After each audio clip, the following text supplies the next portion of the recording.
ఏవైతే తెరిచారో వాటిలో కూడా ముందంజలో ఉన్నామని చెప్తున్నారు. మనం ఓవరాల్గా చూసుకుంటే అటు శ్రీకాకుళం, విజయనగరం, ఉత్తరాంధ్రకు సంబంధించి 34 సీట్లలో ఒక్క ఏజెన్సీ ప్రాంతం మినహా మిగతా అన్ని చోట్ల కూడా కూటమికి సంబంధించిన అభ్యర్థులు ముందంజలో ఉన్నట్టుగా చెప్తున్నారు. కొద్దిసేపటి క్రితమే మనకి వైజాగ్ లోక్సభకు సంబంధించిన అభ్యర్థి భరత్, అలాగే వెస్ట్కి సంబంధించి టీడీపీ అభ్యర్థి గణబాబు కూడా మనతోటి కొద్దిసేపటి కిందటే మాట్లాడారు. మొత్తం అంతా కూడా ఓవరాల్గా చూసుకుంటే ఇంకా మొత్తం కూటమి స్వీప్ చేస్తుంది. అలాగే 25కి 25 పార్లమెంట్ వరంగల్ కి సంబంధించి వరంగల్ పోస్టల్ బ్యాలెట్ లో ఓటింగ్ లో బీజేపీ ఆధిక్యాన్ని కనబరుస్తోంది. దాంతో పాటు నల్గొండ మొదటి రౌండ్ లో కాంగ్రెస్ ముందంజలో ఉందనేది మనకి అర్థమవుతోంది. దానికి సంబంధించిన బ్రేకింగ్ న్యూస్ చూస్తున్నారు. చాలా ఇంట్రెస్టింగ్ గా జరుగుతుందని చెప్పుకోవాలి. ఇక్కడ పోటీ అనేది చాలా గట్టిగా ఉందని చెప్పుకోవచ్చు. పవన్ కళ్యాణ్ కి సంబంధించి ఆధిక్యాన్ని కనబరుస్తున్నట్టుగా తెలుస్తుంది. మల్కాజ్గిరిలో ఈటెల రాజేందర్, మహబూబ్ నగర్ లో బీజేపీ అభ్యర్థి డీకే అరుణ ఆధిక్యంలో ఉన్నారు. పిఠాపురంలో పవన్ కళ్యాణ్ ఆధిక్యాన్ని కనబరుస్తున్నారు. తొలి రౌండ్ లో ఆయన ఆధిక్యాన్ని కనబరిచారు. మండపేటలో టీడీపీ అభ్యర్థి లీడ్ లో ఉన్నారు. పార్వతీపురం జిల్లా కురుపాంలో వైసీపీ నుంచి పాముల పుష్పశ్రీవాణి ముందంజలో ఉన్న ఆ సినారియో మనం చూస్తున్నాం. సో మొత్తంగా అయితే మాత్రం లీడ్ కి సంబంధించి మీరు చూస్తున్నారు.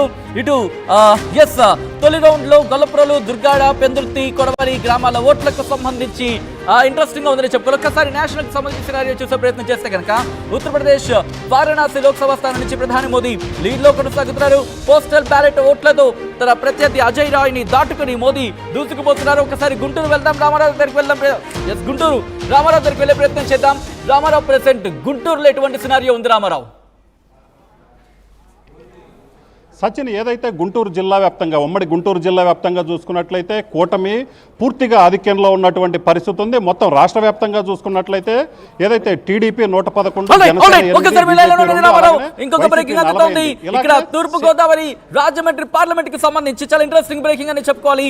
మొదటి రౌండ్ లో కూటమి ఆధిక్యాన్ని కనబరుస్తోంది. బీజేపీ అభ్యర్థి దగ్గుబాటి పురంధేశ్వరి 1973 ఓట్లతో ఆధిక్యంలో ఉన్నట్టుగా తెలుస్తోంది.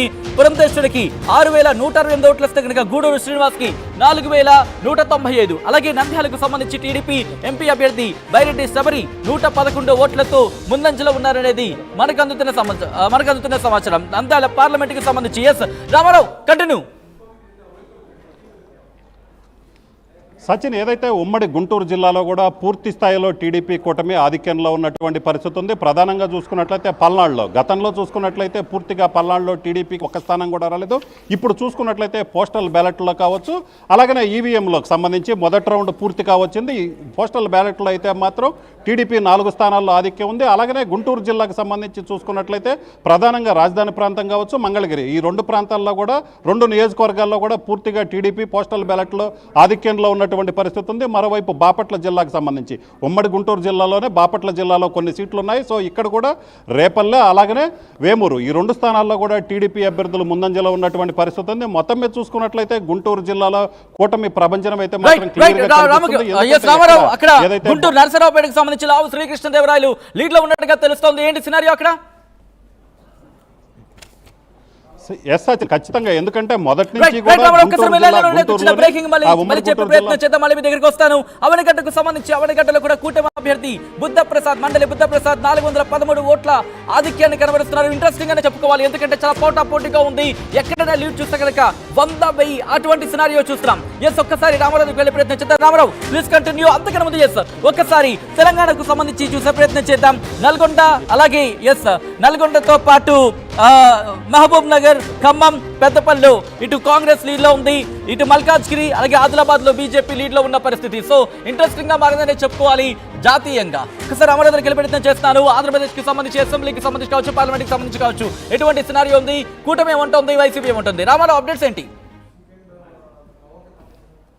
సచిన్, పూర్తిగా ఏదైతే ఏపీలో చూసుకున్నట్లయితే పూర్తి స్థాయిలో కూటమి ప్రభంజనం అయితే క్లియర్గా అనిపిస్తుంది. టీడీపీ పోటీ చేసినటువంటి స్థానాల్లో 90% స్థానాల్లో అయితే మాత్రం లీడ్లో ఉన్నటువంటి పరిస్థితి. అలాగనే జనసేన ఇప్పటికే 8 స్థానాల్లో లీడింగ్లో ఉంది. అలాగనే పవన్ కళ్యాణ్ కూడా మొదటి రౌండ్లో 1000 ఓట్ల మెజారిటీ సాధించినటువంటి పరిస్థితి ఉంది. అలాగనే చాలా చోట్ల కూడా కుప్పంలో టీడీపీ అభ్యర్థి చంద్రబాబు 1569 ఓట్ల మెజారిటీ ఉంది. అలాగనే రాజమండ్రిలో రూరల్లో గోరంట్ల బుచ్చయ్య చౌదరి, అలాగనే విజయవాడలో ఏదైతే కృష్ణా జిల్లాలో చూసుకుంటే గుడివాడ, గన్నవరం, ఈ 2 స్థానాలు కూడా రాష్ట్ర వ్యాప్తంగా సంచలన సృష్టి. రైట్. ఖమ్మం పార్లమెంట్ కి సంబంధించి 19,935 ఓట్ల ఆధిక్యంలో కాంగ్రెస్ అభ్యర్థి రఘురామ్ రెడ్డి ముందంజలో ఉన్నట్టుగా తెలుస్తోంది. బ్యాలెట్ ఓటింగ్ కి సంబంధించి ఇంట్రెస్టింగ్ గా మారిందని చెప్పుకోవచ్చు. దాంతో పాటు ఇటు పోస్టల్ బ్యాలెట్ లో పవన్ కళ్యాణ్ కు స్పష్టమైన ఆధిక్యం దక్కుతోందనేది అక్కడ వినిపిస్తున్న మాట. ఆధిక్యంలో కొనసాగుతున్నారు పవన్ కళ్యాణ్. దాంతో పాటు తిరుపతి ఎంపీ అసెంబ్లీ స్థానాల్లో వైఎస్ఆర్సీపీ ఆధిక్యాన్ని కనబరుస్తున్నట్టుగా తెలుస్తోంది. చంద్రగిరి అసెంబ్లీ స్థానాల్లో వైసీపీ ఆధిక్యంలో ఉన్నట్టుగా సమాచారం అందుతోంది. దాంతో పాటు కడియం కావ్య వరంగల్ కి సంబంధించి కడియం కావ్య కూడా లీడ్ లో ఉన్నట్టుగా తెలుస్తోంది. నిర్మల్ జిల్లాకు సంబంధించి మొదటి రౌండ్ ఓట్ల లెక్కింపు పూర్తయ్యేసరికి 1,117 ఓట్ల ఆధిక్యంలో బీజేపీ ఉంది. ఇక బీఆర్ఎస్ కు 513, కాంగ్రెస్ కి 2,754, భారతీయ జనతా పార్టీకి 3,871 ఓట్లు వచ్చాయి. ఇక్కడ బీజేపీ 1,117 ఓట్ల ఆధిక్యాన్ని కనబరుస్తున్నట్టుగా తెలుస్తోంది. ఇంట్రెస్టింగ్ గానే చెప్పుకోవాలి. గుడివాడలు విశాఖకు వెళ్లే అంతకన్నా ముందు కేసినేని చిన్నికి సంబంధించి ఆయన కూడా ఆధిక్యంలో కొనసాగుతున్నారు. అంతకన్నా ముందు మొదటి రౌండ్ లో అవినాష్ రెడ్డి ముందంజలో ఉన్నారు. ఇక భూపేష్ రెడ్డి వెనుకంజలో ఉన్నట్టు తెలుస్తోంది. కడపకు సంబంధించి అవినాష్ కు 4,362, భూపేష్ కు 2,088, వైఎస్ షర్మిలకు 1,101 ఓట్లు పోలేనట్టుగా తెలుస్తోంది. దీంతో అవినాష్ 4,362 అంటే కనుక దాదాపుగా 2,000 ఓట్ల ఆధిక్యంలో ఉన్నట్టు అర్థం చేసుకోవచ్చు. ఆచరణ నియోజకవర్గానికి సంబంధించి పోస్టల్ బ్యాలెట్ లో 1,513 ఓట్ల ఆధిక్యంతో పితాని సత్యనారాయణ కూటమి అభ్యర్థి ఆయన ముందంజలో ఉన్నారు. రాజమండ్రి పార్లమెంట్ కి సంబంధించి ఉమ్మడి అభ్యర్థి ఏపీ బీజేపీ చీఫ్ పురంధేశ్వర్ కూడా లీడ్ లో ఉన్నట్టుగా తెలుస్తోంది. ఇక అలాగే రాజమండ్రి పార్లమెంట్ ఉమ్మడి అభ్యర్థి ఏపీ పురంధేశ్వరి 617 ఓట్ల ఆధిక్యంలో ఉన్నారు. అంబేద్కర్ కోనసీమ జిల్లా మండపేట తెలుగుదేశం కుటుంబ అభ్యర్థి వేగుళ్ల జోగేశ్వర ముందంజలో ఉన్నట్టుగా తెలుస్తోంది. అమలాపురం పార్లమెంట్ కూటమి అభ్యర్థి గంటి హరీష్ మాధుర్ మండపేటకు సంబంధించి 2,700 ఓట్ల ఆధిక్యంలో ఉన్నట్టుగా తెలుస్తోంది. పశ్చిమ గోదావరికి సంబంధించి ఇంట్రెస్టింగ్ పశ్చిమ గోదావరికి సంబంధించి ఉండి నియోజకవర్గంలో టీడీపీ అభ్యర్థి రఘురామకృష్ణంరాజు ఆధిక్యతను కొనసాగిస్తున్నట్టుగా తెలుస్తోంది. ఇక ముమ్మిడివరం టీడీపీ అభ్యర్థి సుబ్బరాజు అంటే టీడీపీకి సంబంధించి అభ్యర్థి సుబ్బరాజుకి 3,000 మెజారిటీతో ముందంజలో ఉన్నట్టుగా తెలుస్తోంది. ఇక మైలవరం నియోజకవర్గంలో వసంత కృష్ణ ప్రసాద్ స్వల్ప మెజారిటీలో కొనసాగుతున్నట్టుగా తెలుస్తోంది. ఇంట్రెస్టింగ్ అనే చెప్పుకోవచ్చు. ఎందుకంటే మారుతూనే ఉన్నాయి. ఇటు ఏపీ పోస్టల్ బ్యాలెట్లలో కూటమి ప్రభంజనం సృష్టించిన ఆ పరిస్థితి మనం చూసాం. ఇటు పొలిటికల్ గా ఎటువంటి సినారియో మారే అవకాశం ఉందనే అంశానికి సంబంధించి తర్వాత మాట్లాడుకునే ప్రయత్నం చేద్దాం. కానీ తూర్పు గోదావరికి సంబంధించి చూసుకుంటే కనుక దాంతోపాటు ఇంట్రెస్టింగ్ గా ఇప్పుడే వచ్చిన అప్డేట్. విశాఖలో జనసేన సౌత్ అభ్యర్థి వంశీకృష్ణకు 816 ఓట్ల ఆధిక్యం వచ్చినట్టుగా తెలుస్తోంది. కుప్పంలో 2,000 ఓట్ల ఆధిక్యంలో టీడీపీ అధినేత చంద్రబాబు ఉన్నట్టుగా తెలుస్తోంది. సో మొత్తంగా అయితే మాత్రం చాలా ఇంట్రెస్టింగ్ డెవలప్మెంట్స్ చోటు చేసుకుంటున్నాయి. ఇక్కడ నెంబర్స్ కాస్త అటు ఇటు అయ్యే అవకాశం ఉందా అనేది ఇంట్రెస్టింగ్ గా ఉంది.